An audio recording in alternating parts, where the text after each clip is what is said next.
Okay, I'd like to call to order the School Innovation and Turnaround Committee. Can we have a roll call? Dr. Beebe? Present. Dr. Beebe is present. Ms. Bophy? Here. Ms. Bophy is present. Ms. Bradford? Here. Ms. Bradford is present. Mr. Garvey? Here. Mr. Garvey is present. Mr. Guillot is not present. Ms. Hill? Present. Ms. Hill is present. Mr. Lee? Mr. Lee is present. Dr. Moranti? Present. Dr. Moranti is present. Ms. Orange Jones? President. Ms. Orange Jones is present. Mr. Romer? Mr. Romer is present. Ms. Smith? Here. Ms. Smith is present. You have a quorum. Okay, can we have our first item, please? Your first item is on page 1. Item 2.1, consideration of Type 2 charter applications in response to the 2014 request for charter school applications as recommended by the State Superintendent of Education. The department recommendation is to approve as outlined on page 1, Exec Rec. So moved. I'm sorry, who moved? Ms. Bophy, and second, Ms. Bradford. Thank you. And we have some speakers on this issue. Does the department want to introduce this or hear from the speakers first? I think we'd like to introduce. Okay. Thank you very much, Mr. Chairman. Superintendent. Thank you. Members, I will just give you a couple of bits of background information. You have in front of you two decisions regarding charter schools today. One is the approval of Type 2 charter schools, which, as you know, are statewide charter schools that we authorize. One is Type 5 charter schools that you authorize. Now, if you recall, it used to be at a winter date when we would consider all of these, in one big slate. What you now have is a smaller group. Because of changes in the law, some organizations are not required to seek the approval of their local school board. You have those Type 2 charter schools here today. Later in the fall, you may consider some others that will be for charter schools that have been rejected by their local school board and they've thus come here. These are Type 2 charter applicants that didn't have to do that, and thus they're coming to us today. These are schools that are applying to open their doors in the fall of 2015 also. That's an important notice, so they have a full year for that process. And let me just start by saying that you have in front of you in the audience, I know, a diverse set of people from across the state. I was just talking to a new friend in Ruston. I've spoken with some of our friends in the river parishes. We have people here from New Orleans. So it's great to see so many people here advocating for their communities here testifying today.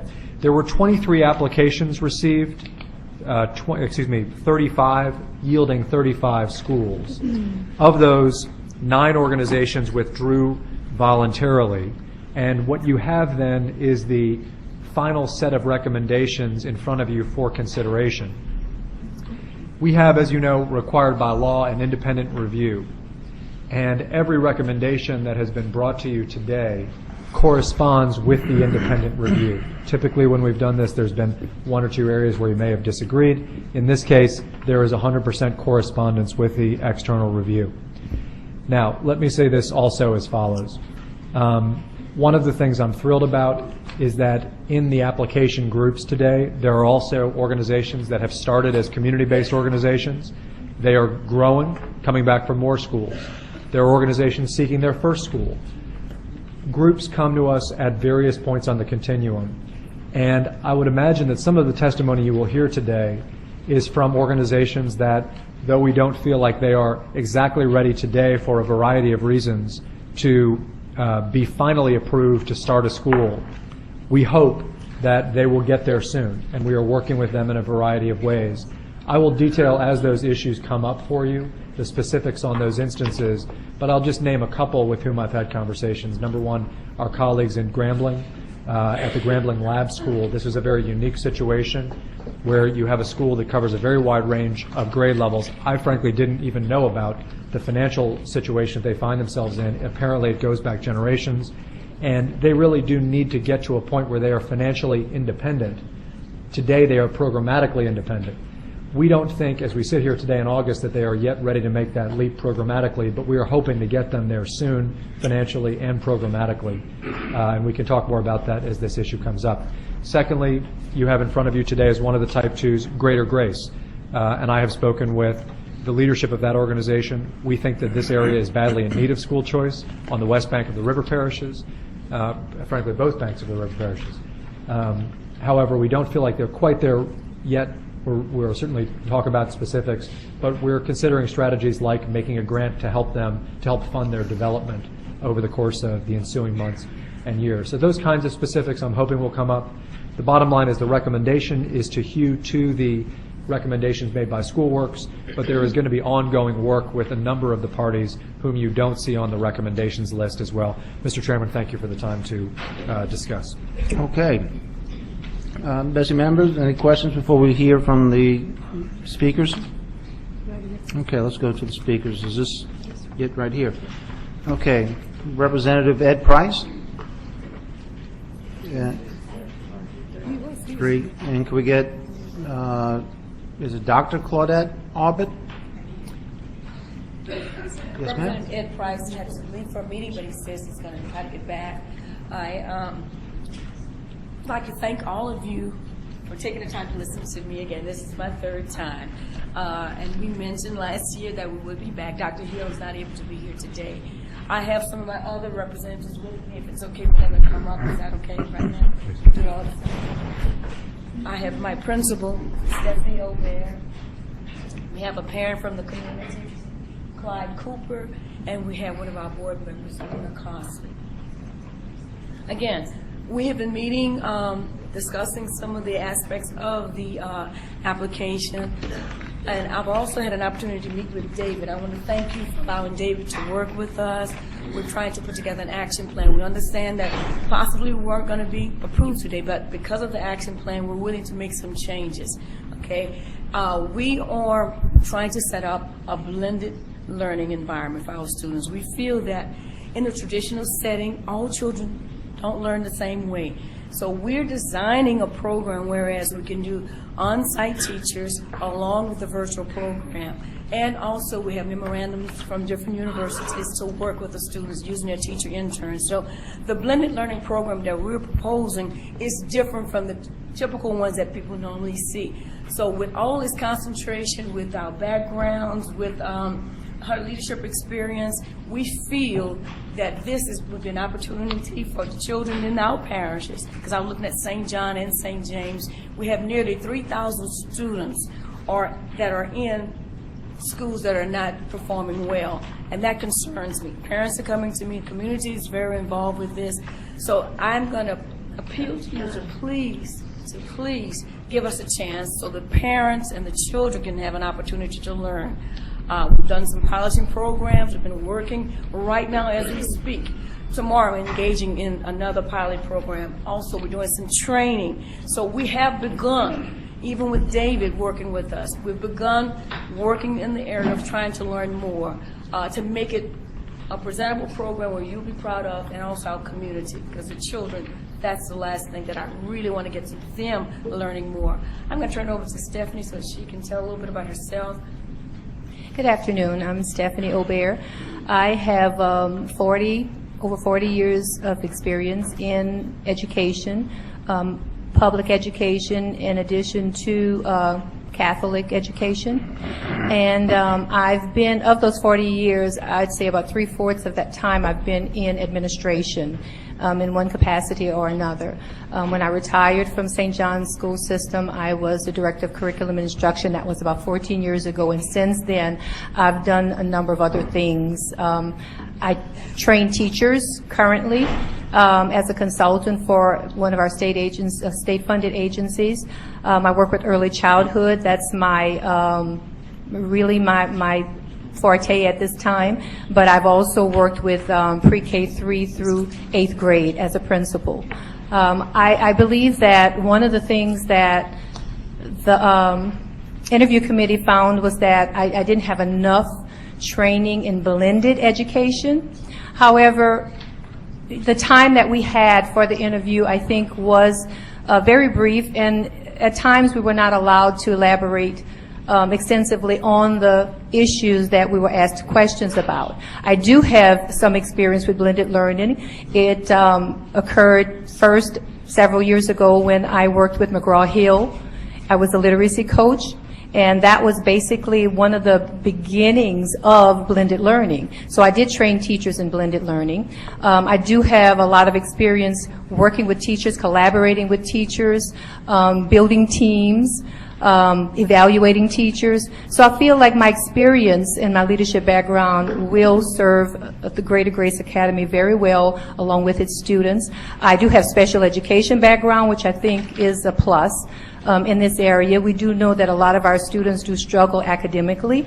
And I also have done a lot of research on working with children with ADHD, which we know that at least 8 to 10% of our population, of every school population, will probably be students that have those qualities and those characteristics. And I know a lot about working with those students.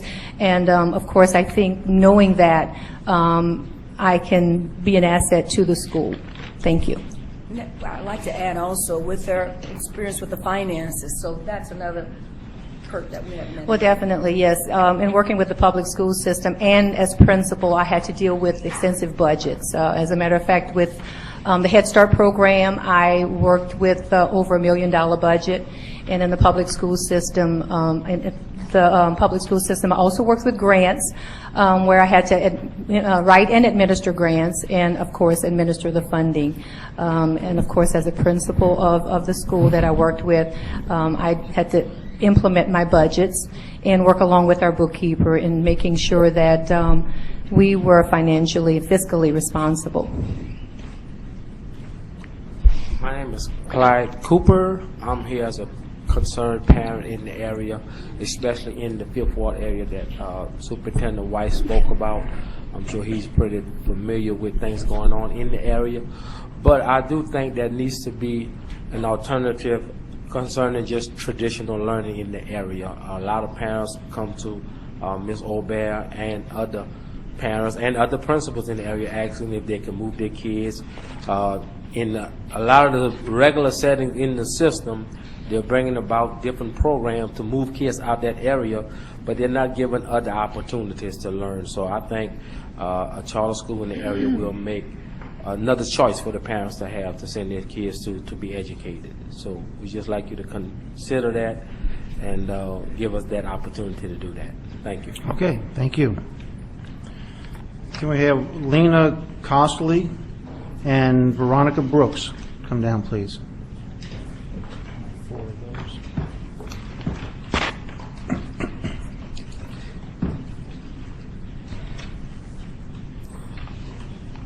Yes, Ms. good Costley? afternoon.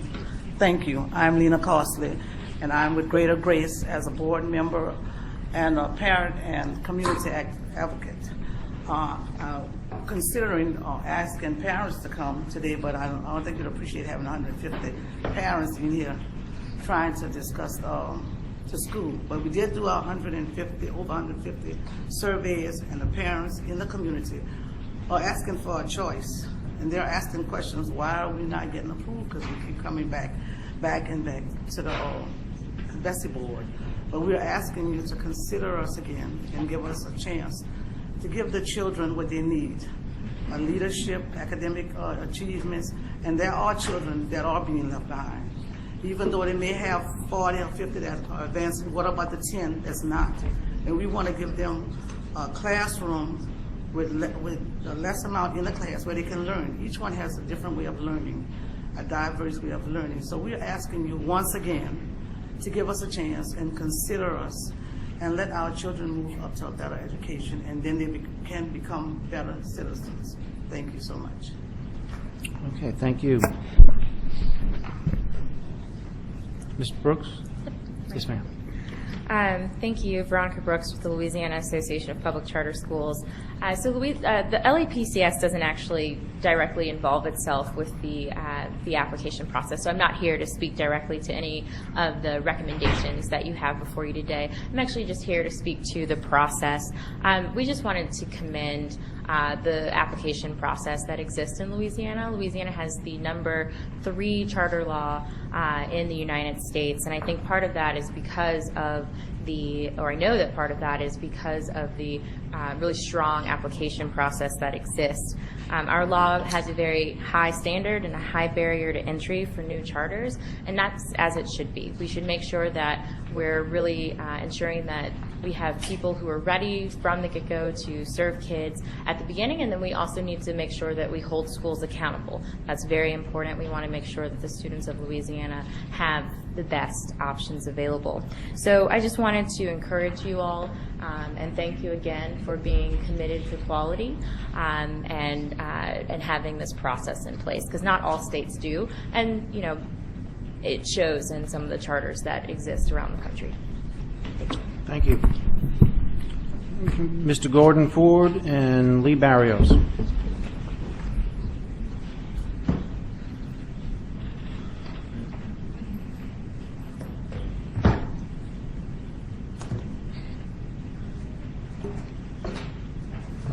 Good morning. Good afternoon. Mr. Chairman, committee members. Mr. Chairman, committee members, board president, other board members, Superintendent White. I'm Gordon Ford. I'm the bivocational pastor of the St. David Missionary Baptist Church of Ruston, Louisiana, a 1987 graduate of Grambling High School and president of the Grambling High School Alumni Association and Grambling High Foundation. I'm also a lieutenant colonel and B-52 pilot in the United States Air Force Reserve.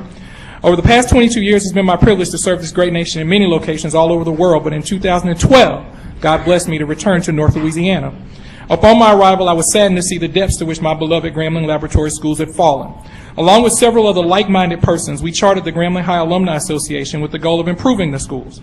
As we began to investigate the circumstances surrounding the schools, we found that there was another group of graduates that had formed a foundation for a similar purpose, and I was asked to take on leadership of that group as well. Once we began to investigate the situation, we found a very unsettling set of circumstances in Grambling. State, federal, and local tax dollars are being received by the Lincoln Parish School Board, while the schools are operated by Grambling State University. So while the school board receives and controls all taxpayer funding for primary and secondary education in Lincoln Parish, according to court filings in the ongoing 1966 desegregation lawsuit, the school board denies any responsibility for control or governance of the Grambling Laboratory Schools.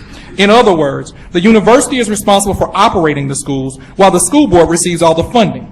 This has put the laboratory schools in an untenable position, with one entity saying it's not my job, and the other entity saying I don't have the money. So those that would help can't, and those that can't help won't.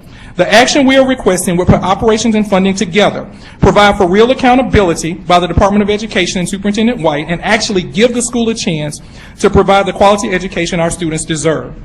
As we work to fully understand this situation, Senator Rick Gallo, a 1984 graduate of Grambling High School, provided us with reports prepared by the Legislative Fiscal Office in 2006 and 2013 on the means and methods used to provide state dollars and other funding for the operation of laboratory schools in Louisiana. I attempted this weekend to email those to several of you. Some of you were able to get them, some of you did not. The report shows that laboratory school funding in Louisiana is effectively a Frankenstein monster. As you know, there are 9 lab schools in Louisiana operated by 6 universities. No 2 are funded in the same manner. Some charge tuition, some do not. Of the schools that charge tuition, tuition ranges from $500 to $5,000. There is no standardization. One of the funding alternatives in the report recommended funding the lab schools like Type 2 charter schools. However, there is no will in the state legislature to change the funding for all the schools due to the fact that many of the schools wish to be able to remain selective admissions, which Grambling does not. Therefore, we're asking the board to convert the Grambling Laboratory Schools into a Type 2 charter school operated by the Grambling High Foundation in partnership with Grambling State University and the city of Grambling. We acknowledge that the schools have underperformed in recent years. Well, we believe given the right set of circumstances, we can provide high quality education to all of our students. Now, many have argued with us that money won't solve everything. And we agree that money won't solve everything, but it will go a long way toward providing an environment to facilitate learning. As an example, in the 2012-2013 school year, our schools received $2.1 million in local, state, and federal dollars. If we were a Type 2 charter school, that would have been $3.6 million, a 71% increase in funding. In past years, Grambling State University has made up some of that shortfall, but after receiving a 56% cut in higher education funding, the university can no longer afford to continue to put higher education dollars behind primary and secondary education. The Grambling Laboratory Schools currently operate in outdated facilities with the lowest paid faculty in North Louisiana. Stabilizing the economic situation of the school will allow us to upgrade facilities, improve teacher compensation, and increase educational opportunities. Upgrading our facilities will include a more attractive campus, better science and technology labs, and increased use of technology in and out of the classroom. This will increase learning opportunities and will help us to diversify our student body.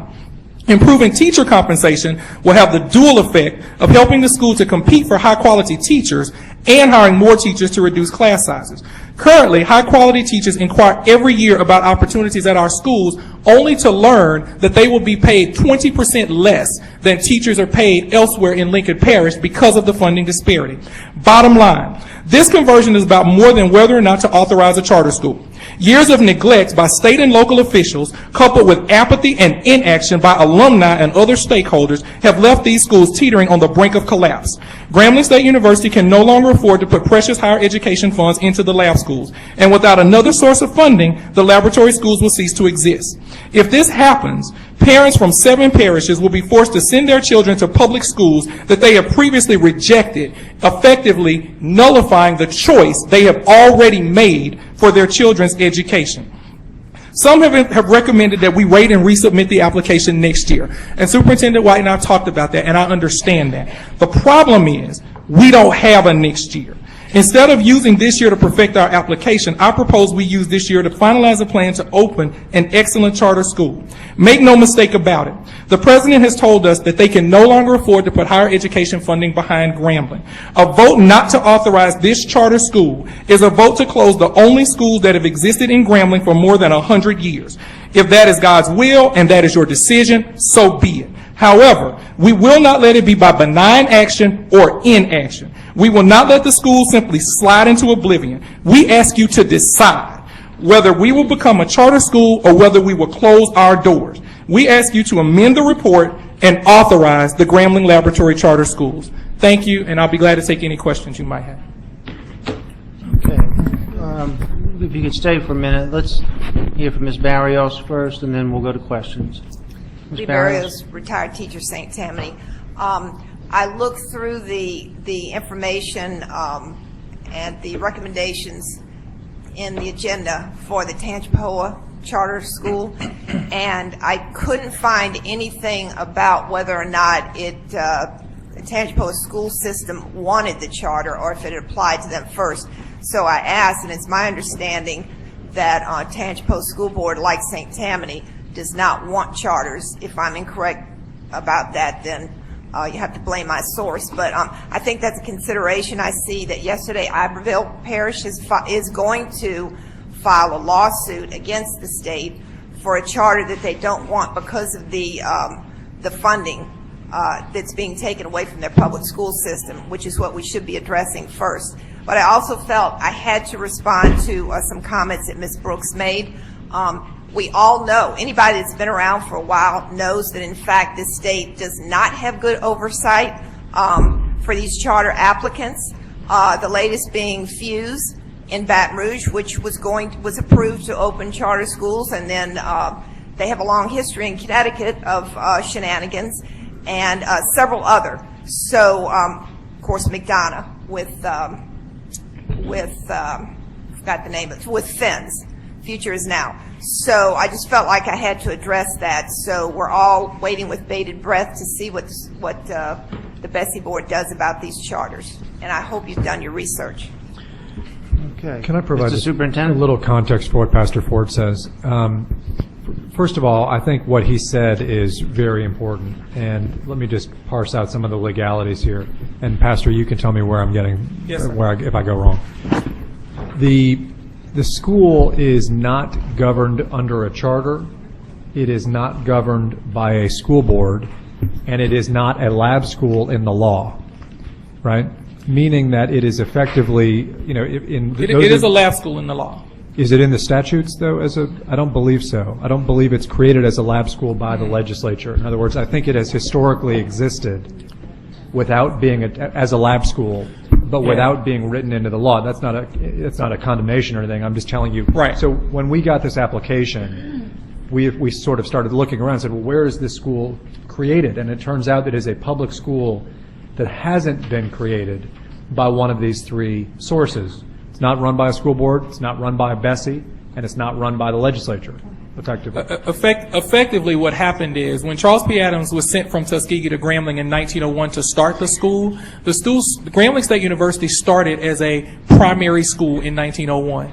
It built itself up, and in 1928, the state effectively took it over, and it became a kindergarten through junior college school by the state, overseen by the State Board of Education. And it's been kind of muddling around since 1928, and there's not been a lot of decisions made about it. And am I right that your funding, therefore, and this is all probably goes well back beyond anybody on this panel, the state portion of the MFP goes to the Lincoln Parish School Board, which then passes it through to the school, but it doesn't pass over a local portion.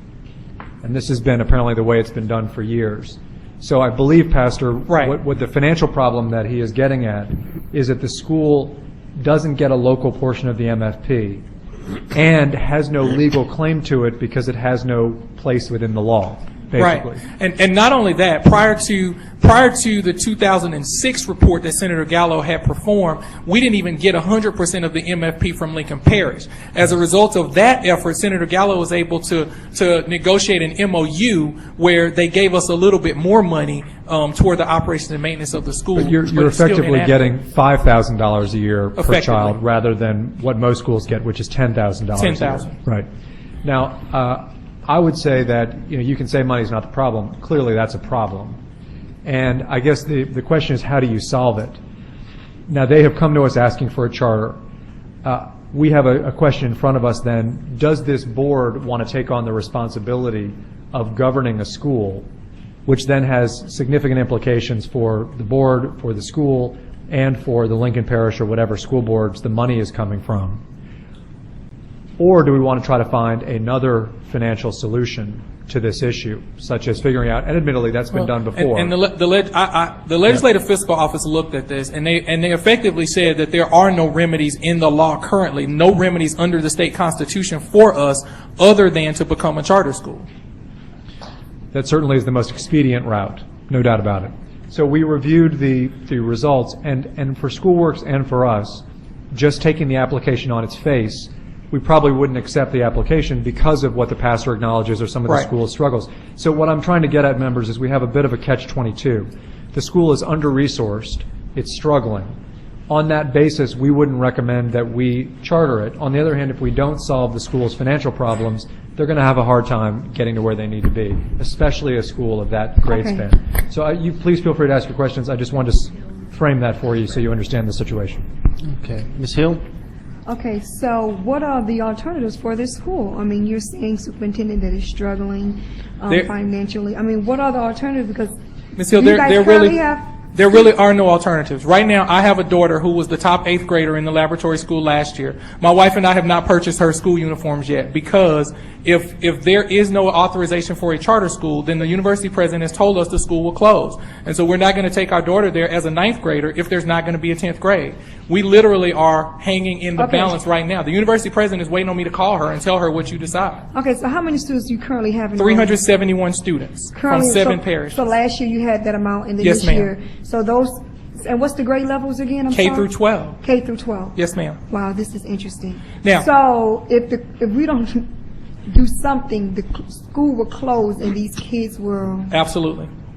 There's no doubt about it. And I don't know if all of you received it. I forwarded you a copy of the letter from Dr. Warwick saying that. She and I have talked about this many times. In fact, when she came to Grambling, God intervened on my behalf. And basically before she came to Grambling, I was able to be put in touch with her and discuss this with her. Because she came to Grambling, and as part of her prep, she was told that you can't afford this. You need to close the laboratory schools this year. And she said that she was going to close them this year. And after we explained to her that we had the charter application pending, we agreed to raise $300,000 in order to help fund the schools this year if she would keep them open to get us through the charter process this year. When I tell you there literally is no tomorrow, there's not a tomorrow. Well, Pastor, I've agreed with everything you've said to date. That one I might disagree with. Okay. We don't see one. I understood. understand. Thank you. Here is why this, I think, is more complicated. As the pastor said, most of the lab schools rely on their close relationship with the university, and the university effectively oversees the school on behalf of the state. Well, Clearly- that's excuse me, sir. Yeah. That's only Yeah. true on 2 of the schools. That's only true with LSU and Southern. And in Hammond and in Natchitoches, they actually allow the school boards. They have an agreement where the school Fair. board runs the school for them, and so they actually pick up the shortfall with local Correct. MFP. So correct, and I should have said that. So basically, you have this school that is, and I hate to use this term, but sort of been orphaned. What I would, and understand the alternative, which is that 370 kids across 12 grade levels, 13 grade levels, that's like less than 30 kids per grade. This is a school that needs a lot of nursing back to health. Right. Some of the results from past years are pretty low, to be frank. I would not recommend at this stage that you as a board say we're going to put a 5-year contract in place to support that idea right now. Instead, I believe we should be exploring with the legislature and with the leadership at Grambling all possible options for funding this school so that it really is more properly governed, which is, as I believe, a local question, as with the other lab schools, either at the university or at the school board level. If we can't resolve that, then I'm happy to come back and tell you that. Clearly, we don't want this school to just fall flat and evaporate. We do not want that. But I don't think that immediately jumping into a charter school situation is the right thing either, because I don't think the school is quite ready for that from an academic perspective. Thus, my recommendation is tell us, we want you to work with the pastor take the next month and a half, work with the leadership at Grambling, meet with the local elected leadership, and see if we can come to something. Now, Pastor, I agree with you. Senator Gallo tried that before. I understand that. Right. Didn't get all the way where it needed to be. But I just don't think that a drastic step, which is you taking on the accountability for something that SchoolWorks and our staff is saying isn't ready yet to be fully accountable to you, is probably not the right step at this time. Mr. Superintendent, I agree with you that the best outcome would be to go forward and to look at this. There are things, though, that the SchoolWorks application doesn't have the ability to look at in terms of our readiness. The other thing, the strength of our community is itself the community. And the things that we have that will make us more ready than the average charter school is, number one, we formed a direct partnership with one of the oldest Type 2 charter schools, and that's Delhi Charter. They have agreed to help us along every step of the way. In fact, most of what you see, we benchmark them.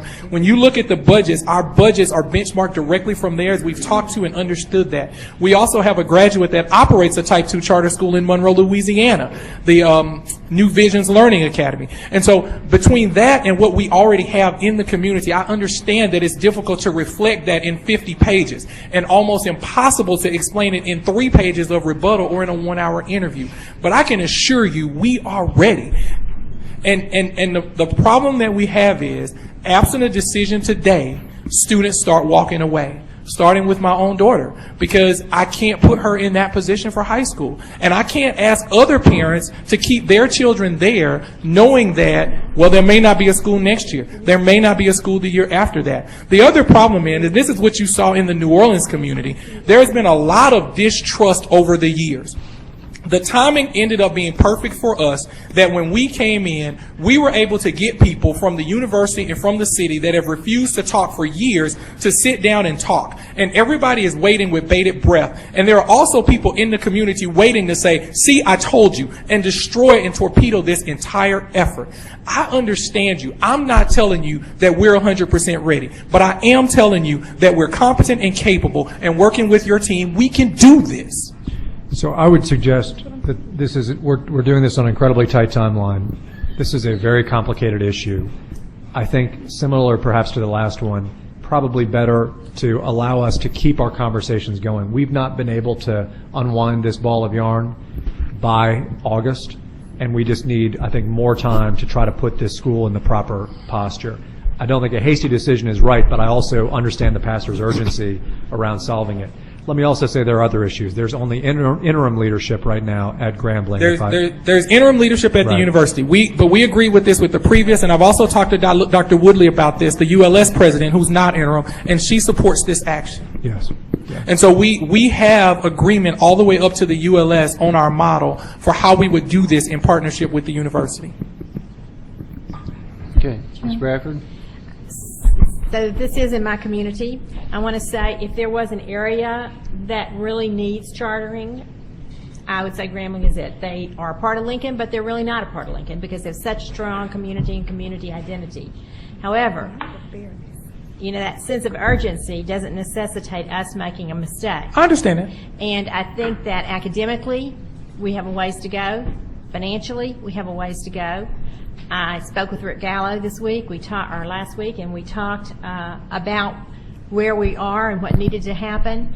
And we just feel like the superintendent said, we need more time. We need some time to really get some people together and focus on this issue and make it happen. However, I am committed to making it happen because I do believe that in this area, this is a vital crisis, absolutely important issue for this community and for our community as a whole in Lincoln Parish. Right. And so I can't support a charter decision today to approve.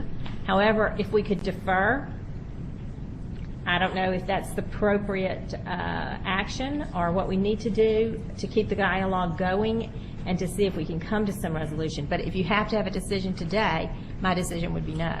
Right. I understand that a sense of urgency does not translate into a rational decision. I completely understand that.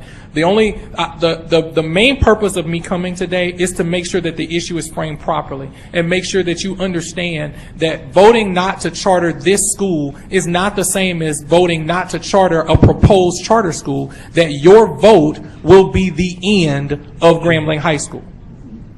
And I want you to understand that and take that vote eyes wide open because that's the effect of your vote. The effect of your vote is Grambling High School ceases to exist. Let me just make sure I clarify on that. We're not talking about voting on a school that starts this August.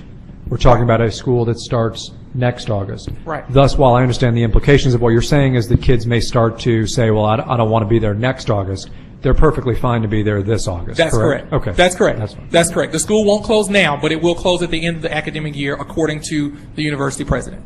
Okay, I have Morantis? So what I'm understanding is you have a year to get it right. Ma'am? You have a year to get it right.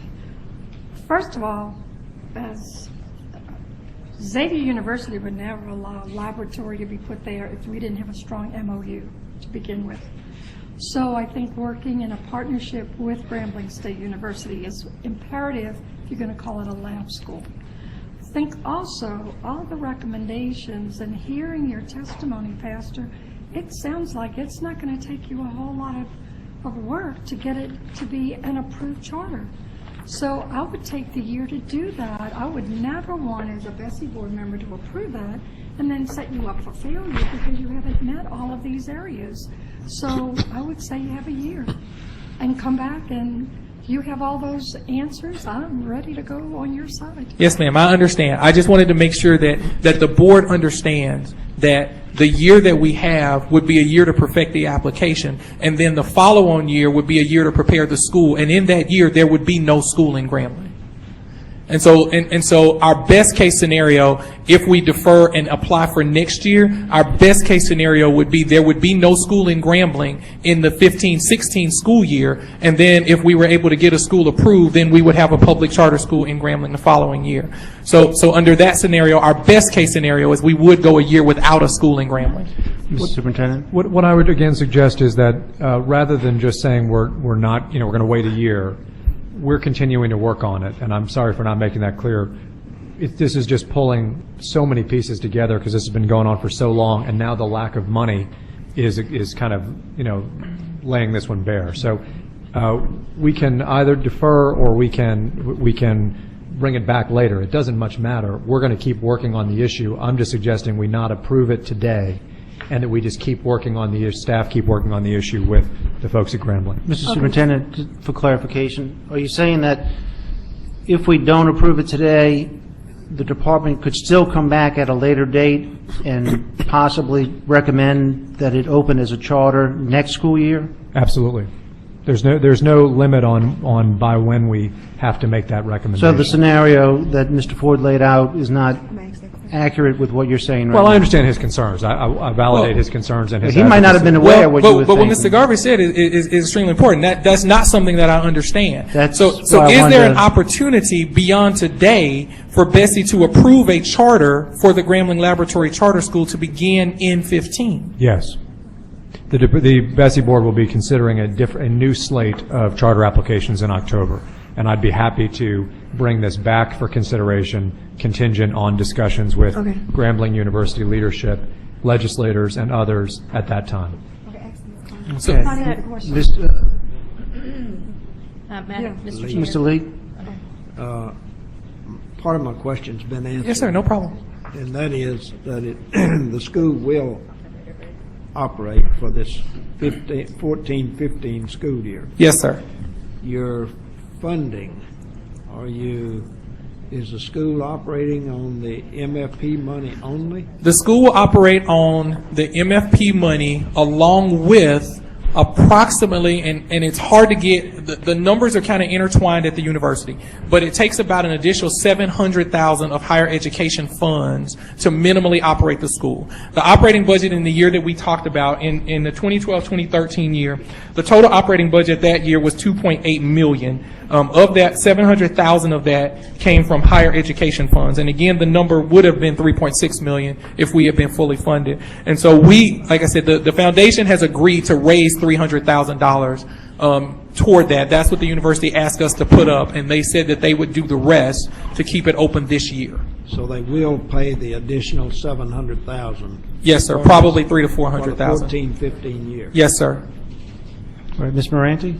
I'd like to see us, rather than vote it down, just defer it, since we've had all this explanation, and give the charter school the opportunity to really get it together, so we can do that.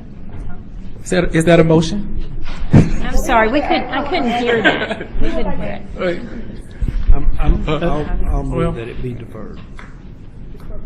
You'd move that we accept the department's recommendation on the other two, and that we defer on this one? Well, I think we probably We only need have to- two. There's three. Is there a vote? That's okay. Okay, do we have a second to that motion? We already have one. So this is a substitute motion to approve the Tangible Ho Charter, not approve Greater Grace Charter, and to defer on Grambling High Foundation. Well, why can't we defer greater, go. Well, that, I was going to say, I just wonder about the Greater Grace. That's just, and, you know, if we're deferring on one, and they've already appeared before us once before, twice. Well, I think we have two different issues I here. do know it's two different And, issues, yeah. but I do want equity, and I just want to have Well, let's talk clarity about on why those are two different Please issues. do. One of them is a pre-existing school with 400 kids in it. Right. One of them is a pre-existing school with 400 kids in it and dozens of staff. Another is an organization that doesn't yet exist.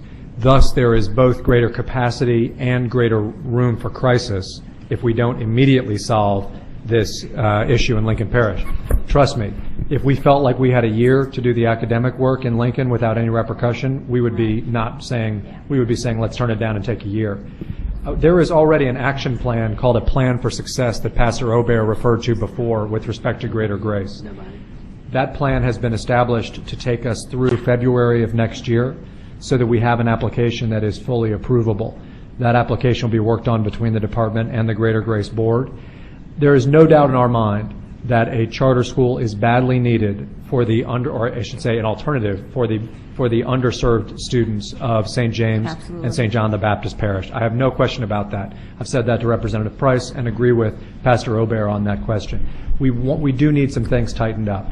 And, you know, to talk about a couple of examples, I'm thrilled to see the principal here. We do have some concerns about the K-12 online program. We want to dig more into that. We haven't seen the successes that we want otherwise with that program. So we want to work through those issues. Doesn't have the same level of urgency. I think those are the three right proposals. I have a question, and my concern is... Wait, we have a motion on the floor. Do we have a second to the motion?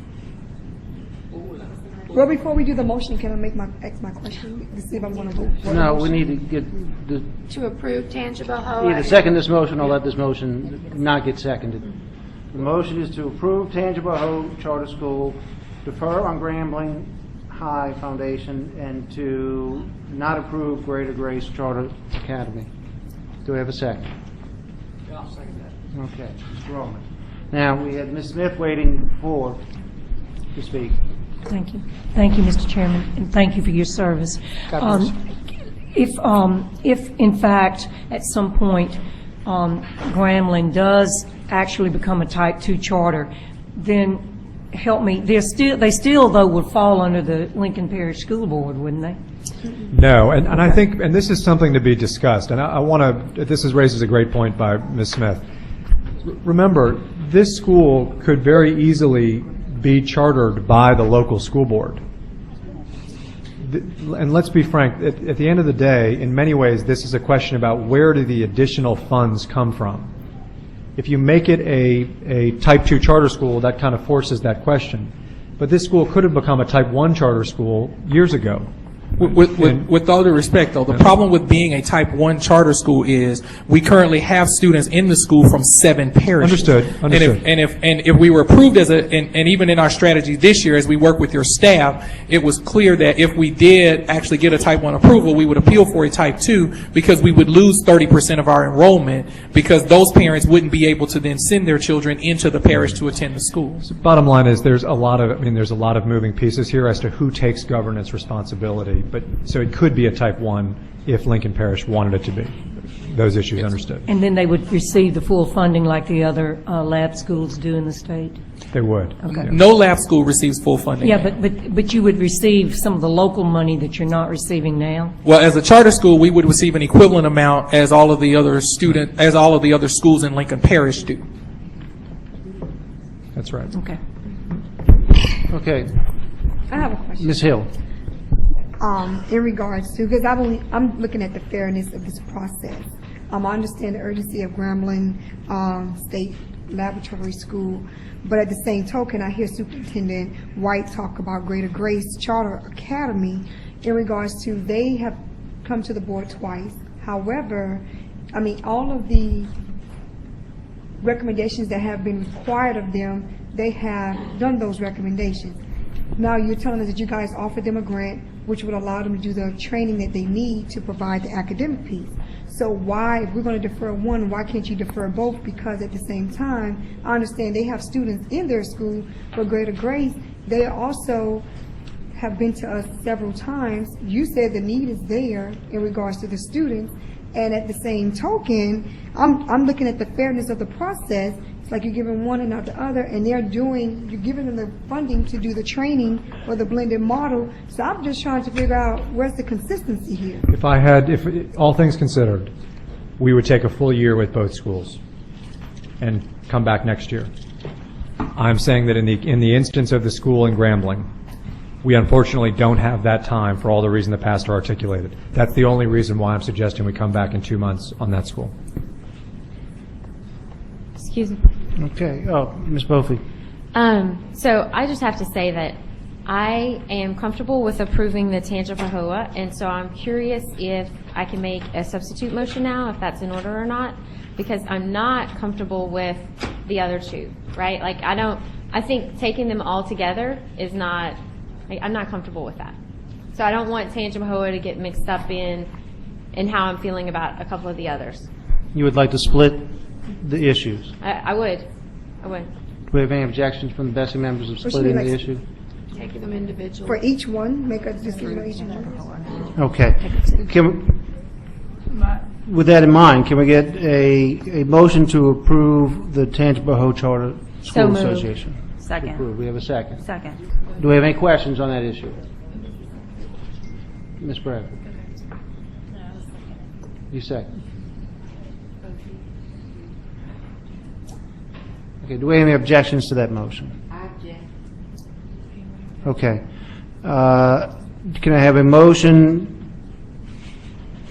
regarding Grambling High charter application? I move that it be deferred.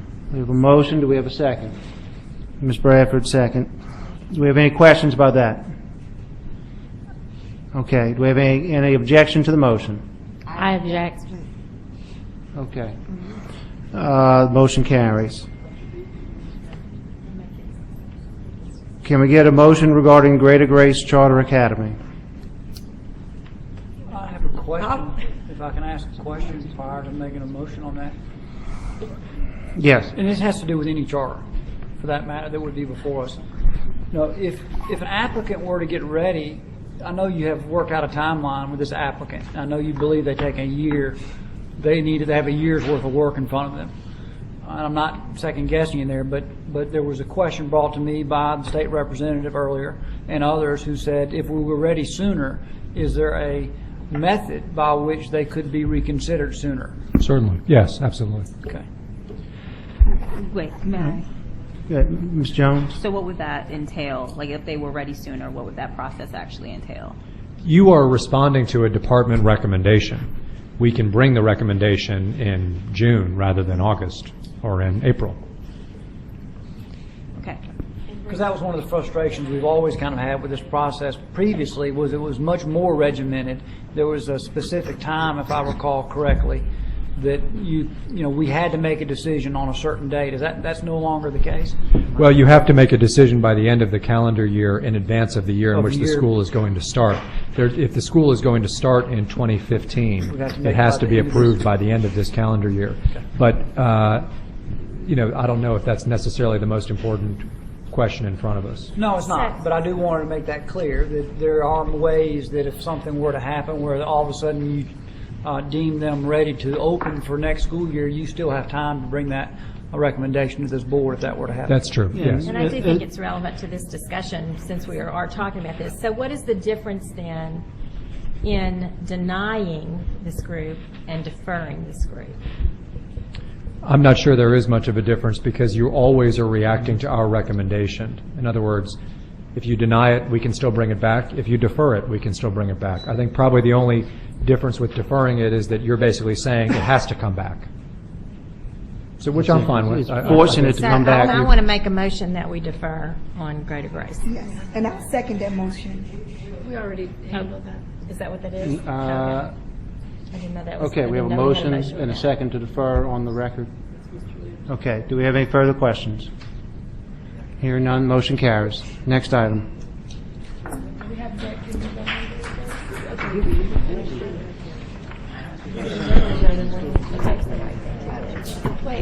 Wait, we didn't get a motion on Greater Grace. Okay, I made it, she seconded it. I second it. Oh, Greater Grace. Okay, I apologize. I was confused. I knew we had confusion, but I knew we had it covered. Makes it harder to turn it down. To defer. Thank you, Mr. Superintendent. I'll be in touch with your office tomorrow. I have to leave right now. We have revival starting at 7 o'clock. Okay, your next item is on page 32, item 2.3, consideration of the Type 2 charter for Milestone Sabbath Academy of New Orleans, previously approved for renewal in December 2013. The department recommendation was to approve. Type 5. I'm sorry, I'm really confused. I'm so sorry. Go back to page 12, I apologize. Item 2.2, consideration of Type 5 charter applications in response to the 2014 request for charter school applications as recommended by the State Superintendent of Education. The recommendation is to approve. Do we have a motion to approve? Ms. Moranti, do we have a second? Ms. Bophy, thank you. Do we have any presentation from the department? I'm happy Comments? to present. Members, you have in front of you a set of recommendations for Type 5 schools.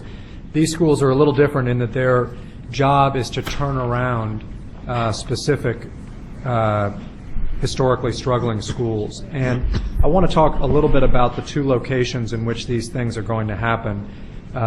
We're talking today about applications for Baton Rouge and East Baton Rouge Parish, and we're talking about New Orleans and Orleans Parish. In each case, these Type 5 schools are slated for schools that have historically struggled.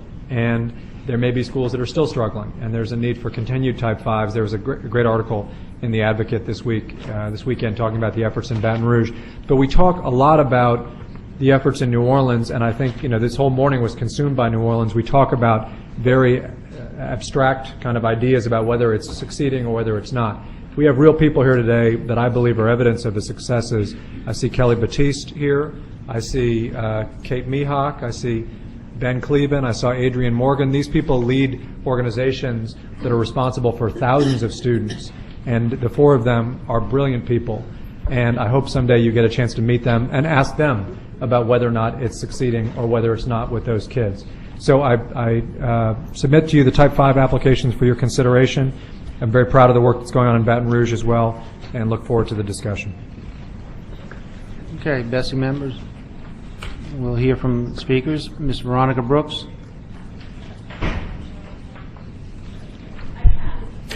Okay, Ms. Karen Harper Royal and Ms. Barrios, Ms. Lee Barrios.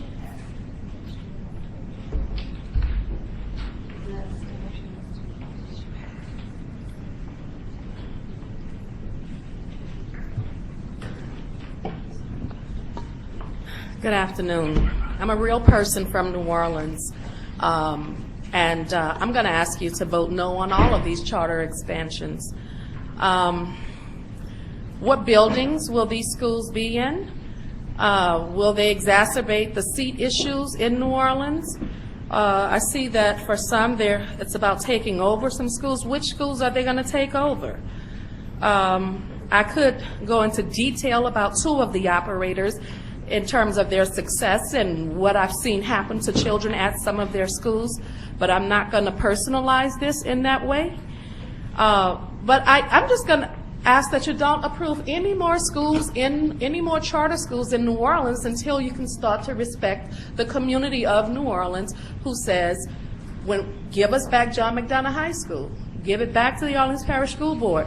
Look at the success of Bethune School in New Orleans and think about working with the Orleans Parish School Board to expand Bethune, which has consistently operated at a high level without having high suspension rates. We are talking about giving a school to an operator that has that's operating one school that still has a T. That's not an experienced operator. Shall we bring up future is now when you're talking about bringing in a new operator with one of these? You failed with Futures Now. How do we know you won't fail with this other new charter? Again, I'm not trying to personalize this to any specific school, but this is not a bang-up job of success with some of these operators. You got an operator here you're about to approve who's operating a high school with a 46% suspension rate. That high school is a D, and the other school, they have a school they're operating that is a C, and one is a T. You got another operator here, again, a C and a T. That's not exactly an example of doing a bang-up job. Look at what the Orleans Parish School Board has consistently done over the last 9 years, and think about giving schools back to the Orleans Parish School Board. Don't approve any more new charters in New Orleans. You got a high school operator here, a charter application for a high school on the West Bank. I thought that's why you merged Landry and Walker, because you said you had excess seats. I don't know what to believe coming out of the Department of Education, but what I do know is that a lot of the charter schools in New Orleans push out children. I've seen it with my own eyes with respect to some of these schools that are on this list, and please don't approve any more charters in New Orleans. We've had enough. There's an oversaturation. At what point do you stop playing games with children's lives and say, okay, we're going to open up this school today. Let's see what happens. Let's see, if it fails, we'll just scatter some children to the wind, but we'll keep some children over here. Let's stop playing games with children's lives in New Orleans and don't approve any more charters in New Orleans. Thank you. As just a point of fact, these are replacement schools. In other words, you take one away, you put a new one in. So in other words, these don't add to the school number. They just replace a school that has historically struggled. Okay, do we have any questions from BESE members? Yes, I would like to make a comment that when we receive this information, the backup information doesn't give us anything to go on to say should we approve it. Within this packet, it doesn't tell us what's the letter grade, what percentage, what was the annual growth of the charter, and you're asking us to approve this, and we don't even know, the background history in regards to the academics of the charter school. And so, for the young lady that came and spoke, we would know that some of these schools have a letter grade of a T. We don't know what their progress. and it doesn't give us the information. So with that being said, I couldn't support these items to move forward because I don't have enough information to go on. Okay, any other BESE members? Okay, we have a motion on the floor. Do we have any objections to the motion? I object. Ms. Beebe? And myself. Ms. Hill? I object. Ms. Smith? Any others? Motion carries. Next item. Next item is on page 32, item 2.3, consideration of the Type 2 charter for Milestone Savas Academy of New Orleans, previously approved for renewal in December 2013. The department recommendation is to, number 1, approve, and 2, approve, which I believe is going to be revised. Number 2, you may defer.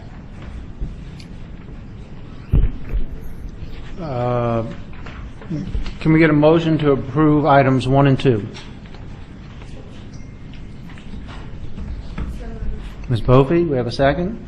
Ms. Bradford, thank you. Do we have questions from BESE members? Yes. Or presentation from the department? I'm sorry. Presentation from the department first. Members, a couple of quick things. I'm going to need to ask for probably a change to one of the motions. First, you remember 2 weeks ago this school came up as there being concerns that the school was without a management organization and without a building prior to the school year starting. In the time since, the Jefferson Parish School Board has extended its lease with the school for a year, and so the school is going to open and is going to operate. They've hired a principal.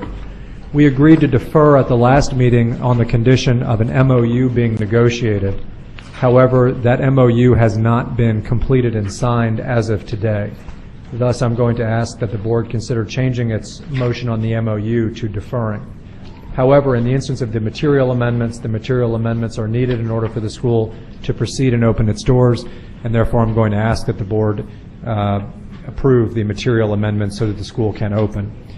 This is a school that we're hoping will then meet the terms of the MOU, and that by the end of this calendar year we can say that it has successfully secured a long-term facility, successfully secured a management organization, and is on its way to health. So you're asking or suggesting that we approve item 1 but defer on item 2? Yes, sir. Okay. Can we get an amendment to the motion to read as such? Ms. Bradford? Ms. Bophy, second. Thank you. Do we have any questions? Ms. Beebe? Superintendent White, I see the amendment is to remove grades 9 through 12 from the school, so it will operate as K through 8. Yes. Correct? Yes. Now, you know, I'm often hearing of the seats that you have or the need at elementary grades, but at some time in the future, certainly we're going to need high school grades. So, I mean, I just don't understand the rationale for wanting to remove those grades. Well, you know, we're not seeing the high school grades in the open enrollment schools come back as fast after the storm as we perhaps had anticipated. I think there's a reason for that. Our high schools that are more selective are larger, and they take a large number of students, and the open enrollment schools' high school grades are not coming back as fast. That's the reality of it, and we'll make the adjustments in the future if that's not the case. I'd add that this school is currently located in Jefferson Parish, not in Orleans Parish. True also. And it's a type 2, not a type 5. Do we have any other questions? So LGS Charter, Ms. Hill? I'm sorry, LGS Charter School Association, they cross over to Jefferson Parish too? No, they're not involved in this school anymore. Okay, so, So Innovators and Milestones is the new operator? That is the school board. There is not going to be a management organization for the time being. They have not finalized arrangements with any management organization. So we have no management organization? There is a management team in the school, but there is not an outside organization managing the school. There is a school board that is overseeing the school, but there is not a private management organization running the school. well, is that a requirement for charter schools to have a manager? No, it's a requirement for, if you have one, it's a requirement that it be part of your charter. That's why we're asking today for the board to approve amending it out of the charter, so there's not that requirement in this case. We are faced with a situation with this school, as I said in the last meeting, that is less than optimal.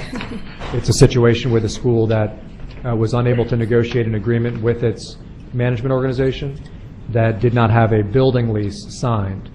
So as with any school system, when you have that kind of situation close to the start of school, you need to maneuver around that. We're asking you to help us maneuver today by amending out of their charter the need to have a management organization. However, they need to sign an MOU so that we can get this school back to health.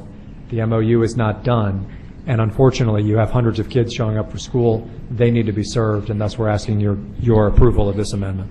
Well, Superintendent White, what I don't understand, this school, to my knowledge, we have deferred, we have made recommendations, we have approved, I think 2 or 3 times. First it was going to Algiers Charter Association, then now it's not. I mean, I'm just... Ms. Hill, the school is troubled. I just see the inconsistency in these policies, and it really bothers me. It bothers me too, and the school is troubled, and that's why we need to get it nursed back to health. However, we can't just shut it down because we have kids showing up for the first day of school. So I'm asking you to see that the school has not been managed as well as it needs to be, and we're now in a bit of a rock and a hard place. The key is getting an MOU in place that actually establishes terms so that if they don't achieve the MOU terms, we then can make a hard decision.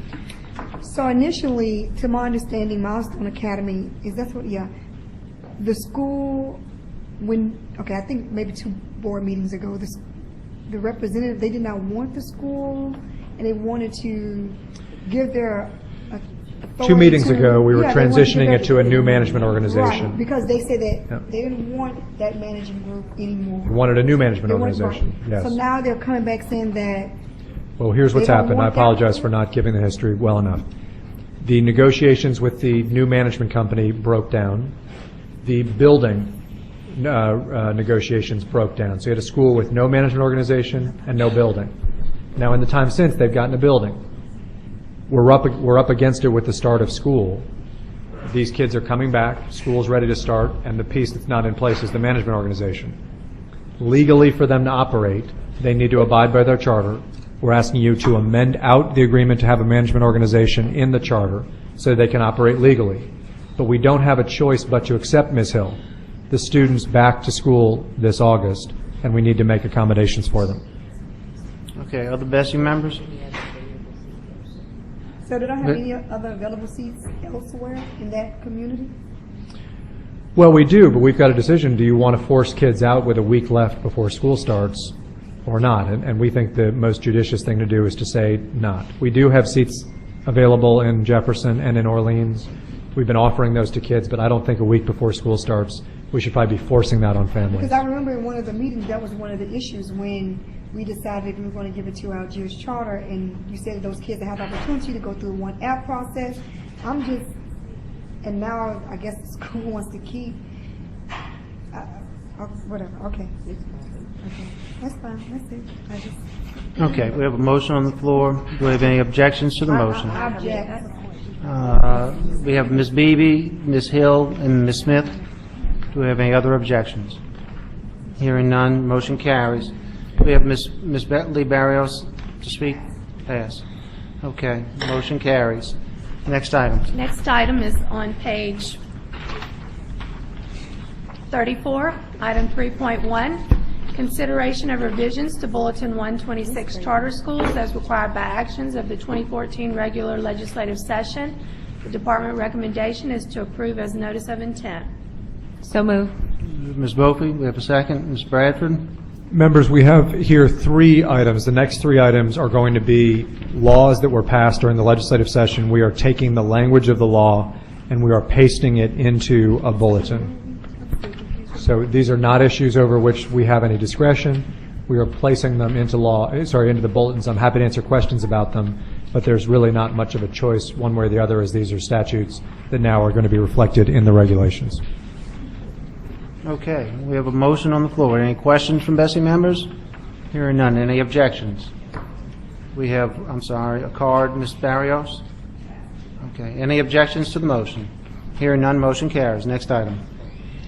Next item is item 3.2 on page 36, consideration of revisions to Bulletin 133 scholarship programs as required by actions of the 2014 regular legislative session. Department recommendation is to approve as notice of intent. So move. Ms. Bofi, move. Second, Ms. Bradford. Do we have any presentation from the department? Same issue. This is a law being placed into the bulletin. Okay. Any question from BESE members? I do. Ms. Hill? According to the new law, so we would not provisionally approve or probationally approve any private schools with scholarship programs. So how will we determine, I'm just trying to figure out if we're just going to have approved schools, what are the schools that have a scholarship program? Because every year they have to annually resubmit to be approved, correct? I'm just trying to Are you talking about Act 728? Is it, which one are you talking No, I'm about? just talking about this right here, Bulletin 133, and some of the changes. I see you guys have a line through provisionally approved and probationally approved. So you're only going to just have approved schools? Oh, you're talking about, you're looking directly at a line in the bulletin. Correct. On page 37. Bridget, maybe you can just come up and speak to that. Bridget Devlin with the department. This is cleanup from a couple years ago where we rewrote the non-public school approval process. We no longer do provisional approvals or probational approvals. We now just approve. We have accredited approval or non-accredited approval, and we had not cleaned it up in the scholarship to reflect the categories that our approved non-public schools can fall under. So should we put in the bulletin, instead of provisionally and probationally, can we put the approved, non-approved, and what was the other one you said? Because I think this is kind of maybe not clarity for those individuals. Because the way I read it is just saying that we're only going to just have approved schools. And I know every year, annually, these schools have to come before. Right. They have to be approved. They have to be So if I'm reading approved. this bulletin as an outsider, that's what I'm going to, that's going to be my understanding. So I think maybe we need to make a technical cleanup or whatever and put that either going to be approved, non-approved, and what was the other one you said? It's accredited approved or non-accredited Yeah, approved, how but that they're is. both considered approved. So Okay. that was our attempt was a technical cleanup with the revision you see in front of Okay, you. I think we should add that to make clarity. You'd like to say in all categories. Ms. Beebe? Or in any category. Yeah. Sure, we can make that change. Don't we already have an explanation in the code as to what, regarding that we have removed provisionally approved and conditionally approved? That policy all falls under non-public bulletin 741. We were It's- trying to reflect the language from non-public 741. So it is already in our policy? Yes. Just in another section? Yes, But it's not this in was the- an attempt to make the language, but to Ms. Hill's point, we can make sure it directly matches the language from non-public 741. Yeah, I think that's good. Okay, do we have any other questions from BESE members? Hearing none, do we have any objections to the motion? Hearing none, motion carries. Next item. I'm sorry, you are correct. Ms. Barrios and Ms. Patricia Ray. Mary Patricia Ray. I'm Mary Patricia Ray with the Louisiana Federation of Teachers. Thanks for taking time to listen to me, even though you've already approved the notice of intent. The reason that I wanted to take just a minute to speak to you about this item is that while these three agenda items do implement new language into your policies as required and in fact mandated by acts passed in the last legislative session, this board absolutely has discretion to do other things with regard to those mandates. And what I would tell you is that Bulletin 133's changes under this notice of intent reflect a mandatory audit. But what the language does not do is state the consequences for schools failing to meet the segregated funds requirement or any other requirements of such an audit. So Senator Adley worked hard on this piece of legislation to make sure that non-public schools would keep their voucher money separate and so that it could be completely and fully audited. We spent a lot of time earlier discussing significant audit findings for traditional public schools. And one of the complaints that many of you across the board on this board had were that there were repeated significant audit findings over and over again with no consequences. And in fact, I think it was Ms. Bradford who said they must think no one's watching. And so what I would suggest to you is that it's absolutely within your discretion to state out exact consequences for what happens if schools fail to meet the requirements of this audit in terms of keeping the funds segregated, or if they fail to meet top-notch standards, if there are any significant findings. I understand that the purpose of this rule promulgation was to put into effect the provisions of Act, whatever this one's on. But what I would suggest to you is that you absolutely have the ability to make sure that all schools, regardless of whether they're public or private, know that someone is watching. And that if you would set that tone at the outset in your policy, I think you would find significant audit findings would become less and less. Thank you for your time. Just a quick question. Bridget, am I right that the scholarship bulletin says that schools shall be placed on probation if they don't comply with audit procedures, and that they may be removed from the program if they do not comply subsequent to being on probation?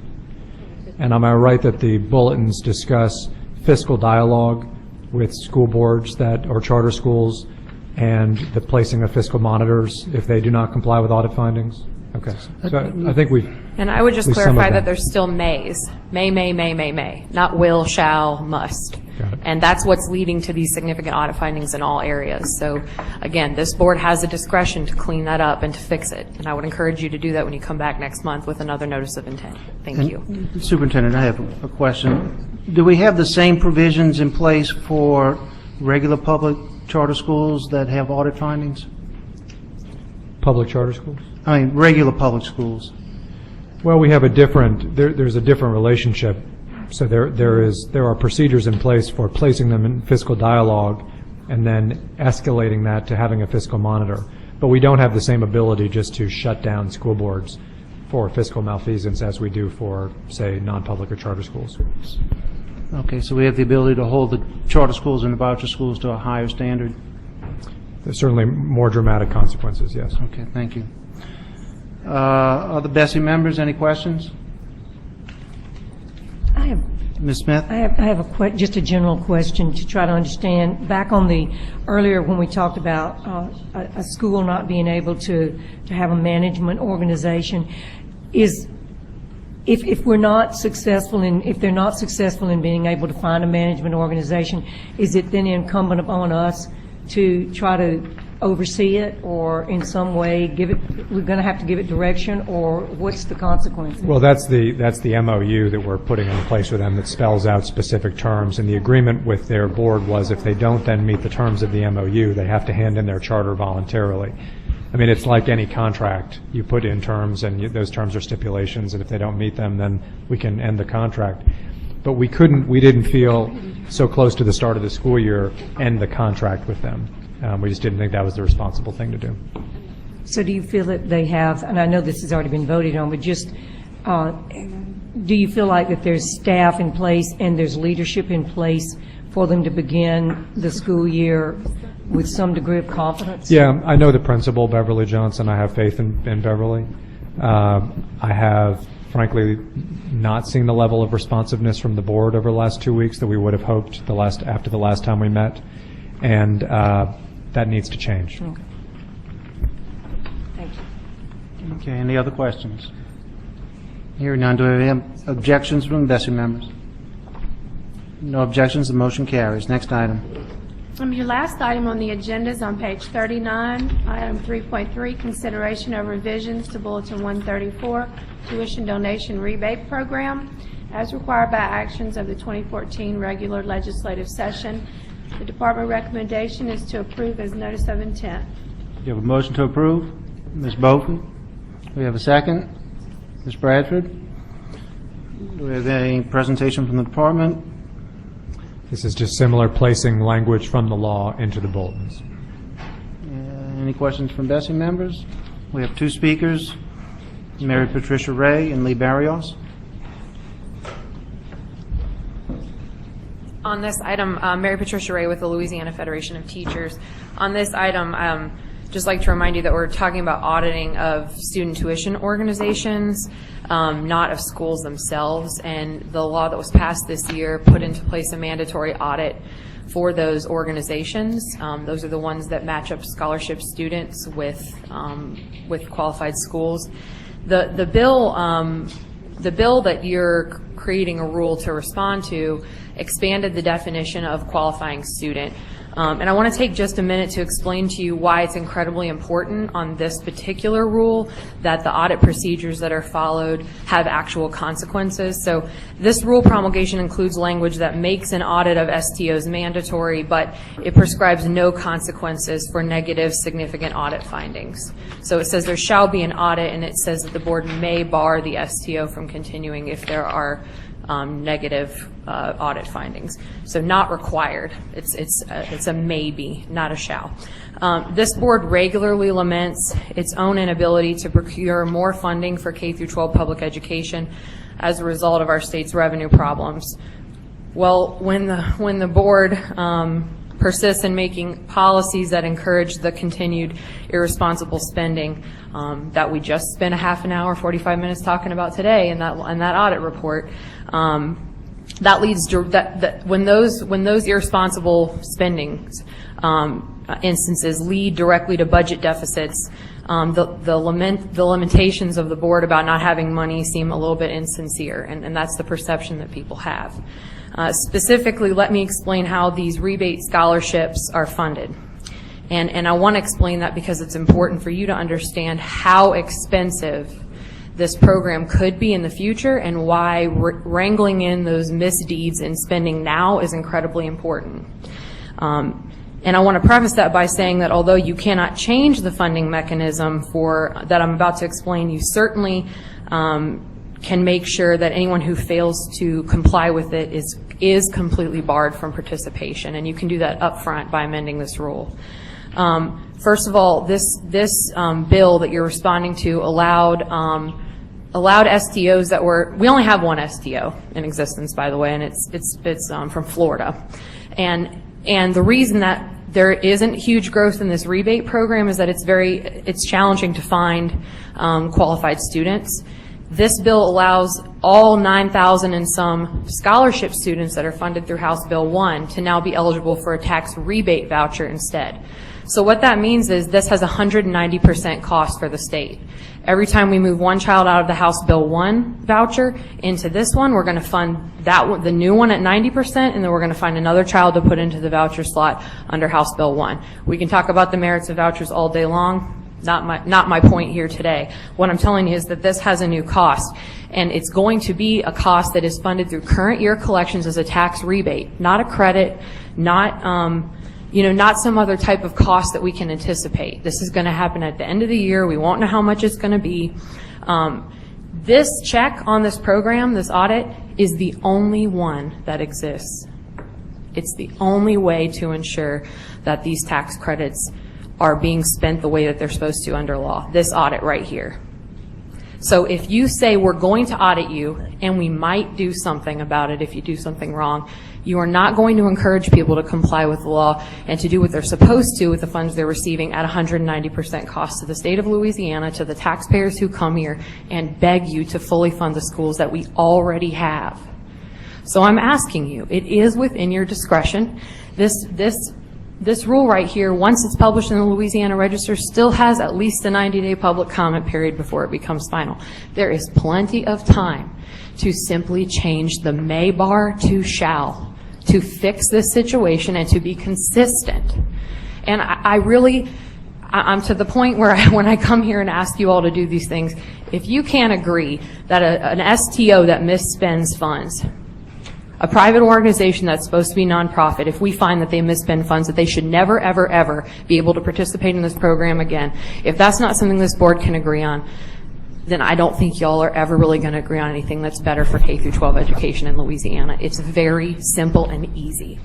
I already explained how this is funded and why it's important that you get this right, but if you really want to make more money available for the MFP, then you have to get real on these audits.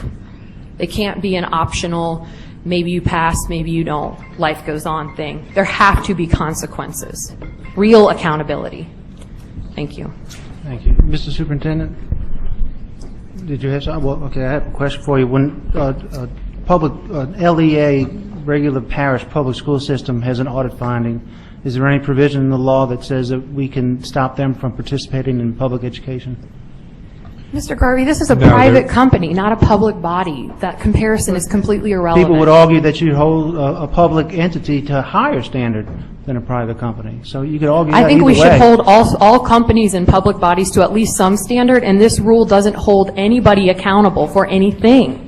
So are you saying that we should seek legislation that would prohibit public school systems from participating in public schools if they have an audit Mr. finding? Garvey, I explained exactly what I'm suggesting. Okay. What I am suggesting, in fact, what I am requesting very respectfully, is that this body put clearly in rule that when an STO, a private organization, fails to comply with the law in terms of expenditure of public dollars, that they no longer be able to participate in the expenditure of those public dollars and that they no longer receive any. I didn't mention public bodies because there are a set of separate rules for those. And a lower We're standard dealing than with what this you're agenda suggesting. item, so that's the one that I addressed Just when I a came up here. couple of just quick things. Number one, an STO does not spend public dollars.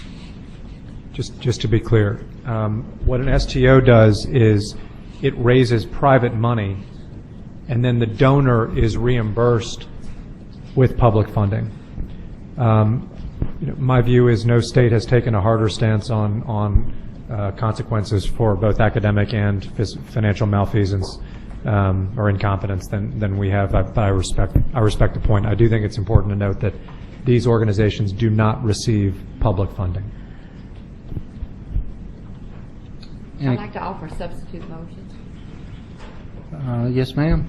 The LDE shall bar a school tuition organization from participating in the rebate authorized under this section if the school tuition organization intentionally or substantially fails to comply with the requirements of this rule.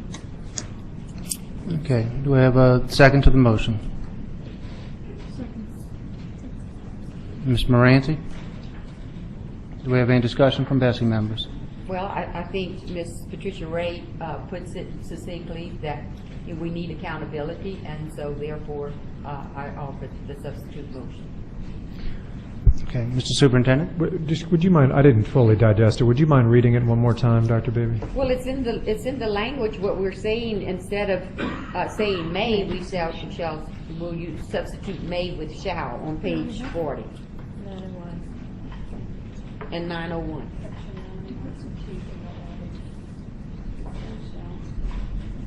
If they intentionally or substantially fail to comply with the requirements of this rule, they may be barred from this student. You may bar the student tuition organization from participation. It's in law. And that's what you wanted to say? Yes, it's the substitute. That puts in the accountability piece, as I see it. That's fine. So you wanted to say that the LDE may bar a school? Shall. It says may. That's fine. I'm sure you can read. Now, be condescending, will you?